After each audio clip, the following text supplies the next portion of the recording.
Hey there, and welcome to the Magic Snail channel. This is where we share real life stories about people dealing with all kinds of situations. Some are funny, some are messy, and some are downright unbelievable. If you like hearing stories that feel real and keep you curious, you'll feel right at home here. So go ahead, like the video, and subscribe to the channel if you want more. We've got plenty of stories waiting for you. They tried to steal my company and disappear in Dubai. Now they're crying in cuffs. The first thing you need to understand about betrayal is that it doesn't announce itself with fanfare. It creeps in through the spaces between your ribs, quiet as cancer, patient as debt. I learned this on a Tuesday evening when I caught my wife and my business partner whispering in my study like teenagers planning a heist. They didn't see me, not at first. Marla stood behind my desk, her manicured fingers tracing the edge of my leather chair, while Lucas leaned against the bookshelf, his voice low and urgent. 27 years of friendship, 15 years of marriage, and here they were, conspirators in my own home. He suspects nothing, Lucas was saying. The man's brilliant with algorithms, but blind to people. You're sure the papers will hold up? Marla's voice carried that edge she got when money was involved. My lawyer drafted them himself. Digital signatures are easier to forge than you'd think. I'd come downstairs for a glass of water. Simple as that. But sometimes the universe gifts you clarity in the most mundane moments. I stepped back into the hallway shadows, my bare feet silent on the hardwood, and listened to them dismantle my life with the casual efficiency of mechanics stripping a car. When do we move? She asked. Board meetings Thursday? I'll nominate myself interim CEO while he's recovering from stress. Doctors already signed off on the mental health angle. Mental health angle. As if grief and exhaustion from building a company from nothing qualified as insanity. I'd worked 16-hour days for 5 years, turning Roth Industries into a $20 million empire. Lucas had been there for the journey. My right hand, my closest friend. The man I'd trusted with my passwords, my vision, my wife's company while I traveled. Apparently, that trust had been the first mistake. What about the house? Marla asked. Yours in the divorce? I made sure the prenup has loopholes. And after? Dubai. New names, new life. The money's already moving through the Cayman accounts. I pressed my back against the wall, feeling the familiar weight of my wedding ring. 15 years. We'd met at a tech conference in Austin. She'd been working PR for a startup that folded 6 months later. Smart, ambitious, beautiful in that sharp-edged way that made other men envious. I'd fallen hard and fast, the kind of love that makes you stupid. Now I knew exactly how stupid. A floorboard creaked under my weight. They stopped talking. Did you hear something? Lucas asked. Just the house settling, Marla said, but I heard the tension in her voice. I counted to 30, then walked loudly down the hallway, making sure my footsteps announced my presence. When I reached the study doorway, they were standing 3 feet apart, Lucas pretending to examine a book while Marla adjusted papers on my desk. Hey, I said, forcing casualness into my voice. Working late? Just going over some inheritance paperwork, Lucas said without missing a beat. Your grandfather's estate is more complicated than we thought. My grandfather had died in 1987. I was 12. But Lucas delivered the lie with such confidence that for a moment I almost believed him myself. That's thoughtful of you both, I said. Marla, you coming to bed soon? In a few minutes, she said, not looking at me. Just finishing up, I nodded, kissed her forehead, muscle memory from better days, and went upstairs. In our bedroom, I sat on the edge of the bed and stared at my hands. They weren't shaking. That surprised me. I just discovered my entire life was built on quicksand, and my hands were steady as stone. The next morning, I called Silas Mitchell. Silas ran a private investigation firm from a converted warehouse in the industrial district. Former CIA, the kind of man who understood that information was the only real currency. I'd used his services twice before. Once to background check a potential business partner, once to locate a competitor's missing R&D files. Both times he delivered results without questions or judgment. Elias, he said when I walked into his office, you look like heck. I need surveillance, I said. Full package. Who's the target? My wife. Silas leaned back in his chair, studying my face. He was in his 50s, gray-bearded, with eyes that had seen too much and revealed nothing. Personal or professional? Both. Budget? Whatever it takes. He quoted a number that would have made me wince 6 months ago. Now it seemed like pocket change compared to what I stood to lose. Phone cloning, residence bugs, vehicle trackers, Silas said. Email intercepts, financial monitoring, full digital footprint. How deep you want me to go? Deep enough to see the bottom. He nodded. Give me 72 hours. Those 3 days were the longest of my life. I went to work, attended meetings, smiled at Lucas when he brought me coffee. I kissed Marla goodbye each morning and asked about her day each evening. I played the role of the oblivious husband with method actor precision, all while feeling like my insides were being hollowed out with a rusty spoon. On Friday, Silas called. You free for lunch? We met at a diner on the outskirts of town, the kind of place where nobody cared about your business, and the coffee tasted like burnt regret. Silas slid a tablet across the table. You sure you want to see this? I pressed play. The first video was from my office security camera. Lunchtime, 2 weeks ago. I was in Chicago closing the Henderson deal. Lucas and Marla were alone in my office, and they weren't discussing paperwork. Her back was against my desk, his hands in her hair, their mouths locked together with the desperate hunger of people who'd been pretending too long. How long? I asked. Best I can tell, about 8 months. 8 months.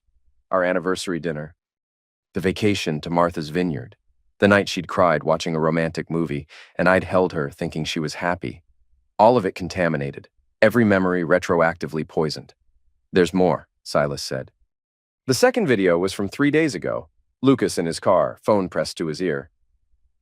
The board trusts me more than him anyway, Lucas was saying to someone off camera. Elias is brilliant, but he's not a leader, too soft, too trusting. This industry eats people like him alive. And Marla? The voice belonged to someone I didn't recognize. She'll file the papers next week. Mental health concerns, irreconcilable differences. By the time he knows what hit him, we'll own 70% of the company and be filing for his psychiatric evaluation. Psychiatric evaluation. They weren't just stealing my company and my wife. They were planning to declare me insane. The beautiful part, Lucas continued, is that he'll probably thank us for it. Guy's been on the edge for months. We're just giving him the push he needs. Silas paused the video. Want to see the financial records? The documents painted a picture of systematic theft spanning 18 months. Phantom consulting fees, shell company partnerships, intellectual property transfers disguised as licensing deals. They'd been bleeding my company dry while I'd been working myself to death trying to keep it profitable. The final folder contained forged documents bearing my digital signature, stock transfers, loan applications, power of attorney assignments. Everything they needed to legally steal my life's work. How much? I asked. Conservative estimate? They've already moved about $4 million offshore. The stock transfers would give them controlling interest worth another $12 million at current market value. $16 million. My marriage, my company, my sanity. They'd put a price tag on my entire existence and decided it was worth the risk. I closed the tablet and looked across the diner. A family at a corner booth was celebrating a child's birthday, the little girl's face bright with joy as she blew out candles. Her parents watched with the kind of love I'd thought I understood. What's your recommendation? I asked Silas. Depends what you want. Evidence for divorce court, criminal charges, or something more creative. All of the above? He smiled. It wasn't a pleasant expression. Then we need to be smarter than they are. The plan we developed over the next 2 hours was elegant in its simplicity. Instead of confronting them immediately, we'd let them think their scheme was working while building an airtight case. Silas would monitor their communications, track their financial movements, and document every illegal action. Meanwhile, I'd play the role of the slowly breaking husband, giving them the confidence to accelerate their timeline. The key, Silas explained, is making them believe they're winning. Desperate people make mistakes. Confident people make bigger ones. That evening, I went home and found Marla in the kitchen, making dinner. She looked up when I walked in, and for a moment, I saw something flicker across her face. Guilt, maybe, or fear. How was your day? She asked. Long, I said. Lucas thinks I should take some time off. Maybe see someone about the stress. Her hand paused on the wooden spoon. That's not a bad idea. You have been working too hard. You think I need professional help? I think. She set down the spoon and turned to face me. I think you've been carrying too much weight for too long. It's affecting your judgment. My judgment. The woman who'd been cheating with my business partner for 8 months was questioning my judgment. Maybe you're right, I said. Maybe I should step back from the company for a while. Let Lucas handle the day-to-day operations. Relief flooded her face. That sounds healthy. Would you still love me if I wasn't CEO anymore? The question hung in the air between us. She stepped forward and kissed my cheek, her lips warm and familiar and completely false.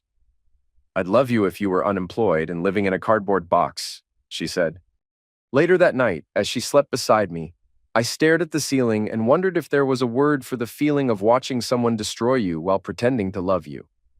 If there wasn't, there should be. The next morning brought the first real surprise. I'm pregnant, Marla announced over coffee. I nearly choked on my orange juice. What? I know the timing isn't ideal, but how far along? 8 weeks. 8 weeks. Right around the time she'd started sleeping with Lucas. I did the math in my head, cross-referencing it with our intimacy schedule, what little there'd been of it lately. That's wonderful, I said, and meant it. Not because I believed the child was mine, but because it was another thread in the web they were weaving. Another lie to document, another crime to prosecute. I was worried you'd be upset, she said. With everything going on at work. Are you kidding? This is the best news I've had in months. She smiled, and for a moment, I saw the woman I'd fallen in love with 15 years ago. The woman who'd stayed up all night with me during the early days of the company, bringing me coffee and challenging my ideas and believing in impossible dreams. That woman had been real once. This woman was a stranger wearing her face. I called Silas from the car. We need a paternity test. I said, I'll arrange it. Discreet lab, no official records. How confident are you? 0% chance it's mine. That makes things easier. Or more complicated, depending on how you want to play it. How long until we have results? 2 weeks for genetic markers from household items. Full DNA profile will take a month. Do it. The board meeting was scheduled for Thursday, exactly as Lucas had planned. I arrived early, before the other members, and found him already in the conference room, shuffling papers with nervous energy. Morning, I said. Elias, good, we need to talk. About? The Henderson contract fell through. This was news to me. The Henderson deal had been solid, a guaranteed $3 million revenue stream over 2 years. What happened? They got cold feet, decided to go with Systech instead. Systech was our primary competitor, a larger firm with deeper pockets and looser ethics. They'd been trying to poach our clients for years. That doesn't make sense, I said. Henderson loved our proposal. Sometimes these things happen, Lucas said, but he wouldn't meet my eyes. The other board members began arriving. My father, who'd invested the initial seed money, Delia Santos, our head of finance. 3 outside investors who'd joined during our Series B funding round. Before we start, Lucas said when everyone was seated, I want to address some concerns about company leadership. Here it comes, I thought. Elias has been under tremendous stress lately, Lucas continued. We've all seen it. The long hours, the erratic behavior, the missed meetings. I think it's time we discuss bringing in additional management support. What kind of support? Asked Delia. Interim leadership, someone to handle day-to-day operations while Elias focuses on his health. My father leaned forward. Are you suggesting my son is unfit to run his own company? I'm suggesting he needs help, Lucas said smoothly. The Henderson deal failure is just the latest example of judgment errors that are costing us millions. The Henderson deal failed? Delia looked surprised. I thought that was locked down. Unfortunately, no, Lucas said. Which brings me to my next point. I think we need to consider temporary management restructuring. I'm prepared to step in as interim CEO while Elias takes the time he needs to recover. The room fell silent. I could feel everyone looking at me, waiting for my response. This was my moment to fight back, to expose Lucas for the treacherous snake he was. Instead, I smiled. You know what? I said. You're absolutely right. Lucas blinked. I am? I have been stressed, distracted, making poor decisions. Maybe stepping back is exactly what I need. My father's face went pale. Elias, you can't be serious. I'm dead serious, Dad. Lucas has been carrying more of the load anyway. He knows the clients, understands the market dynamics. If the board thinks he should take over while I sort myself out, I support that decision. Lucas looked like a man who just won the lottery and was waiting for someone to tell him it was a joke. Are you sure? He asked. Completely. The vote was unanimous. Lucas Anderson, my best friend since college, was now CEO of the company I'd built from nothing. I shook his hand afterward, looking him straight in the eye. Congratulations, I said. I know you'll take good care of everything. You can count on me, he said. That afternoon, I cleaned out my office. 23 years of awards, photographs, personal items. I packed them in boxes while Lucas watched from the doorway. You don't have to do this today, he said. Fresh starts, right? If you ever want to come back, we'll see how the recovery goes. That evening, Marla met me at the door with divorce papers. I'm sorry, she said, though she didn't sound it. I can't keep pretending everything's fine. I read through the documents. Irreconcilable differences, mental health concerns, unreasonable behavior. She was asking for the house, half my remaining assets, and monthly support payments. When did you file these? I asked. This morning, hours after Lucas took control of my company. The coordination was so precise it was almost admirable. I'll sign them, I said. You will? Why would I fight for someone who doesn't want to be married to me? She had the grace to look ashamed, at least. I know this seems cruel, she said, but we haven't been happy for a long time. No, I agreed. We haven't. I signed the papers that night and gave them back to her the next morning. By noon, the local news was reporting that Elias Roth, founder and former CEO of Roth Industries, was going through a difficult personal transition. The business reporters speculated about mental health issues, executive burnout, and the pressures of running a high-tech startup. None of them knew the real story, yet I spent the next 2 weeks disappearing. Silas handled the logistics, new cell phone, forwarding address, bank account transfers to offshore holdings. I moved out of the house I'd shared with Marla and into a furnished apartment across town. My family thought I was having a breakdown. My friends stopped calling after a week of unreturned messages. Only Silas knew I was building something. The phone intercepts are paying off, he reported during one of our weekly meetings. They're getting sloppy. He played a recording from Lucas's office line. The transfer goes through Friday, Lucas was saying to someone. 12 million in company stock, another 4 million in liquid assets. The lawyer says the mental health angle gives us complete legal cover. What about the pregnancy? The voice belonged to Dr. Patricia Weaver, Marla's obstetrician. Due in 7 months. By then, he'll be committed or discredited. Either way, he won't be a problem. Committed. They weren't just stealing my money. They were planning to have me involuntarily committed to a psychiatric facility. The paternity test results came back, Silas said, sliding a folder across the table. I opened it, though I already knew what it would say. Lucas Anderson was the father of my wife's unborn child. DNA match is 99.7%, Silas continued. They've been sleeping together for at least 10 months, probably longer. 10 months, before the embezzlement started, before the forged documents, before any of it. This hadn't been a crime of opportunity. It had been a long-term plan to systematically destroy my life. What else do we have? I asked. Financial records showing systematic theft dating back 18 months, forged contracts, phantom employees, kickback schemes. The FBI would have a field day with this stuff. Any smoking guns? Better, I hacked Lucas's home computer last night, found draft emails to potential buyers for your client list. He's already shopping your intellectual property to competitors. That crossed the line from theft to corporate espionage. Federal charges, serious prison time. How do we proceed? Carefully, Silas said. We need to let them commit to their plan completely before we spring the trap. Right now, they could claim it was all a misunderstanding. We need them to be so deep they can't climb out. How deep? FBI raid at dawn deep. The plan was elegant. Instead of confronting them directly, we'd feed information to various authorities and let them discover the crimes independently. IRS tip about tax evasion, SEC anonymous report about securities fraud. FBI Cybercrimes Division getting a mysterious email about corporate espionage. The beauty of it, Silas explained, is that each agency will think they're the only one investigating. They'll compete with each other to build the strongest case. Timeline? 6 weeks, maybe 8. Depends how fast they move. What do I do in the meantime? Be crazy, unreliable, maybe disappear for a few days. Give them confidence that their plan is working. So I did. I started showing up at random places at odd hours. The office building at midnight, standing in the parking lot staring at the windows.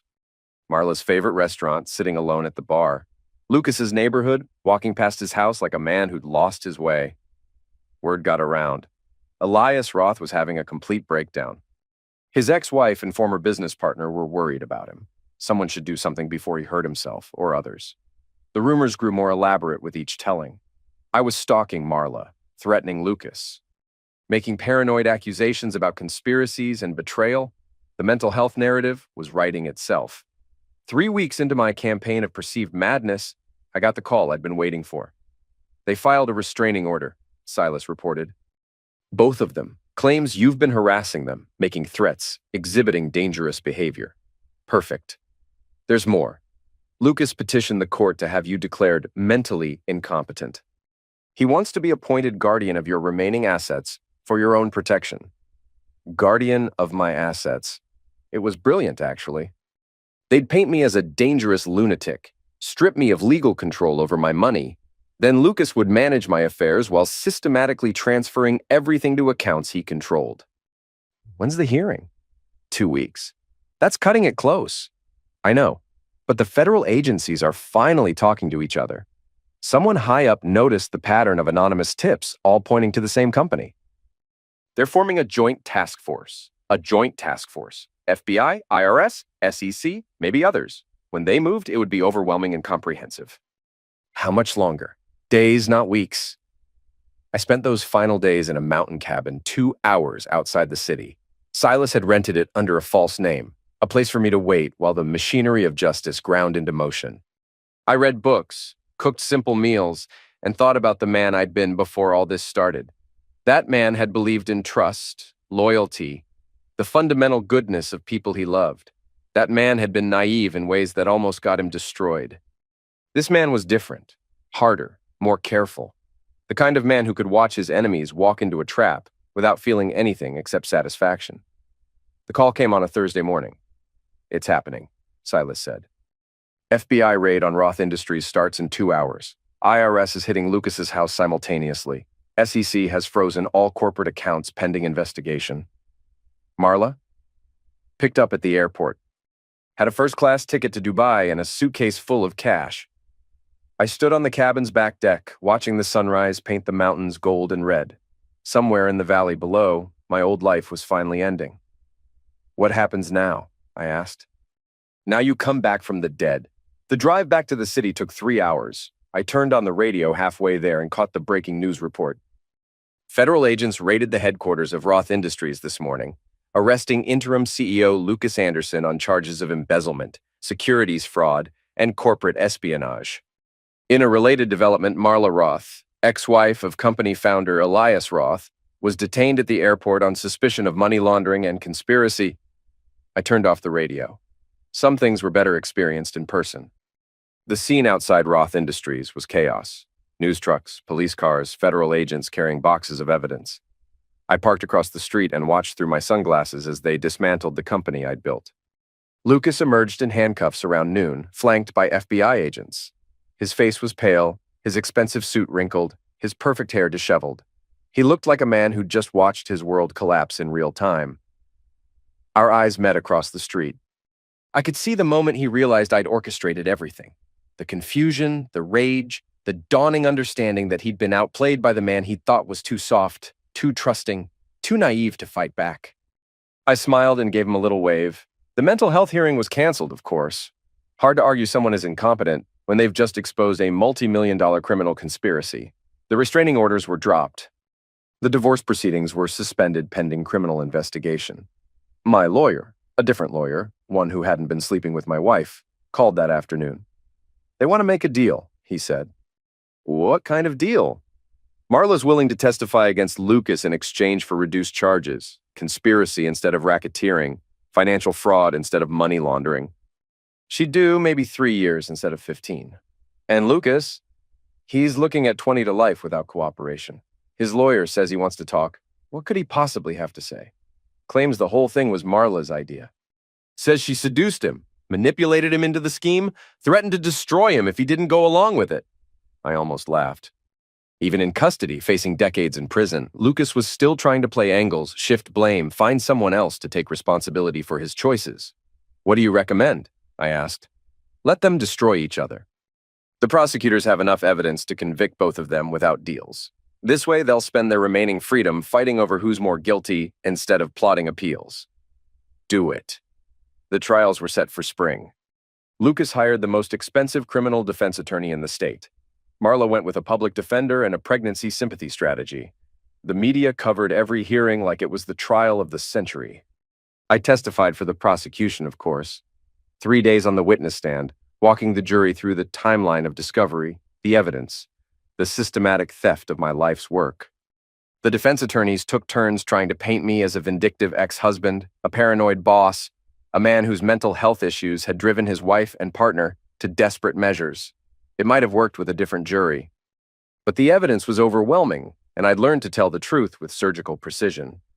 No embellishment, no emotional appeals, just facts delivered in the calm, measured tone of a man who'd already won. Lucas was convicted on all counts. Marla got conspiracy and fraud charges. The judge sentenced them on the same day, in the same courtroom, 30 minutes apart. Mr. Anderson, the judge said, you betrayed not only your business partner, but your closest friend. You violated every principle of trust and loyalty that civilized society depends upon. The court sentences you to 25 years in federal prison without possibility of parole for the first 10 years. Lucas's face crumpled. His mother, sitting in the gallery, began to sob. His defense attorney put a hand on his shoulder, but Lucas shrugged it off. Mrs. Roth, the judge continued, your crimes were particularly heinous because they involved the violation of marriage vows and the cynical manipulation of pregnancy to further your criminal enterprise. However, the court acknowledges your cooperation with the prosecution. You are sentenced to 8 years in federal prison, with possibility of parole after 5 years. Marla's baby would be born in prison. The child, Lucas's child, would spend its first years visiting its parents through reinforced glass. After the sentencing, I stood in the courthouse parking lot, breathing free air and feeling something I hadn't experienced in months. Peace. Not happiness, not satisfaction, just the absence of anger, the quiet that comes when a long noise finally stops. My phone buzzed. Text message from Lucas sent from the holding area before they transported him to federal prison. I hope you're happy now. I typed back, I'm not, but I'm free. I never sent it. Some conversations don't deserve endings. The company was gone, of course. Too much damage, too much scandal. I sold the remaining assets, paid back the investors, and donated what was left to a legal aid society that helps victims of white-collar crime. My parents wanted to know what I was going to do next. Friends wondered if I'd start another company, maybe write a book about the experience, turn my betrayal into a redemption story with a happy ending. I didn't want redemption. I wanted distance. I bought a cabin in the mountains, the same place where I'd waited for justice to take its course.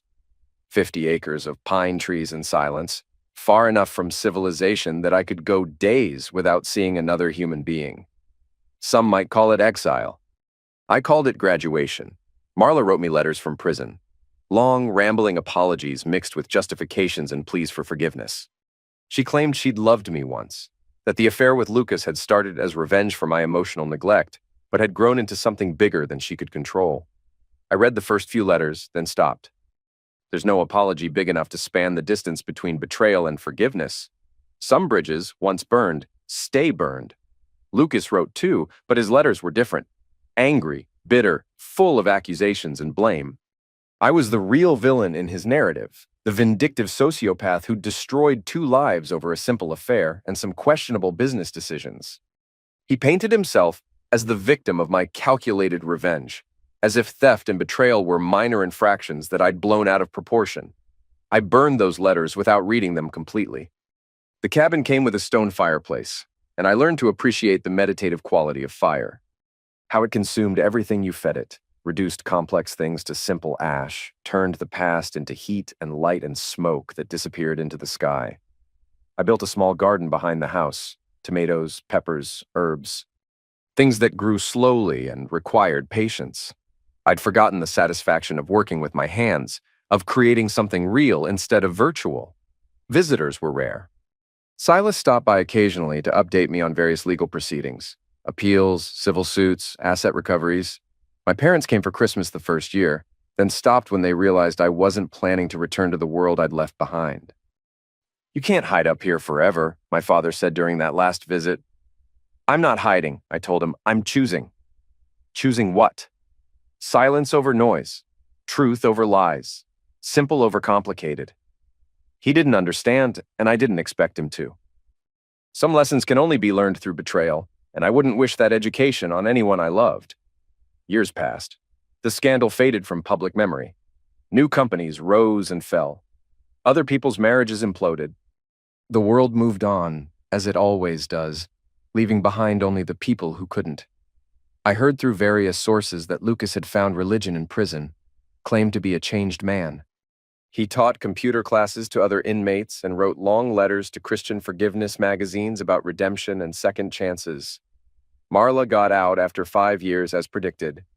She moved to Seattle, changed her name, started working for a nonprofit that helped formerly incarcerated women find housing and employment. Her child, a son named David, lived with Lucas's parents while she served her time. They were rebuilding their lives, and I was glad for that. Not forgiveness exactly, but the kind of exhausted compassion you feel for people who've hurt themselves as much as they hurt you. I was older now, grayer, comfortable with solitude in ways I'd never imagined possible. The man who'd built Roth Industries felt like someone I'd known long ago, a character from a story I'd heard but not lived. On the 5th anniversary of the trials, I did something I'd been thinking about for months. I built a memorial. Not for the dead, none of us had died exactly, but the people we'd been before the betrayal had certainly perished. I gathered stones from around the property and built a small cairn in the clearing behind my cabin.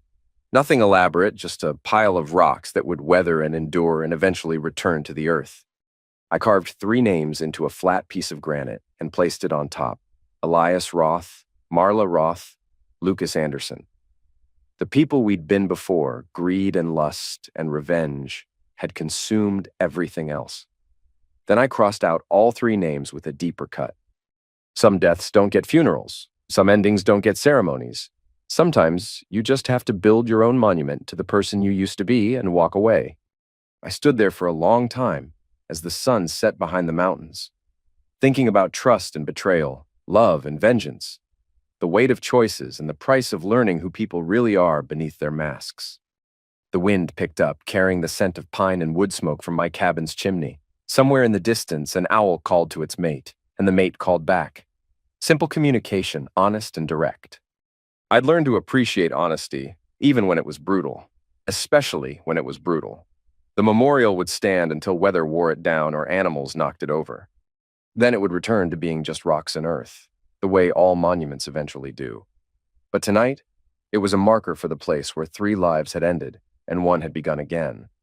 The life of a man who'd learned the difference between winning and surviving, between revenge and justice, between the noise of the world and the silence of peace. I walked back to my cabin, built up the fire, and opened a book I'd been saving for a quiet evening.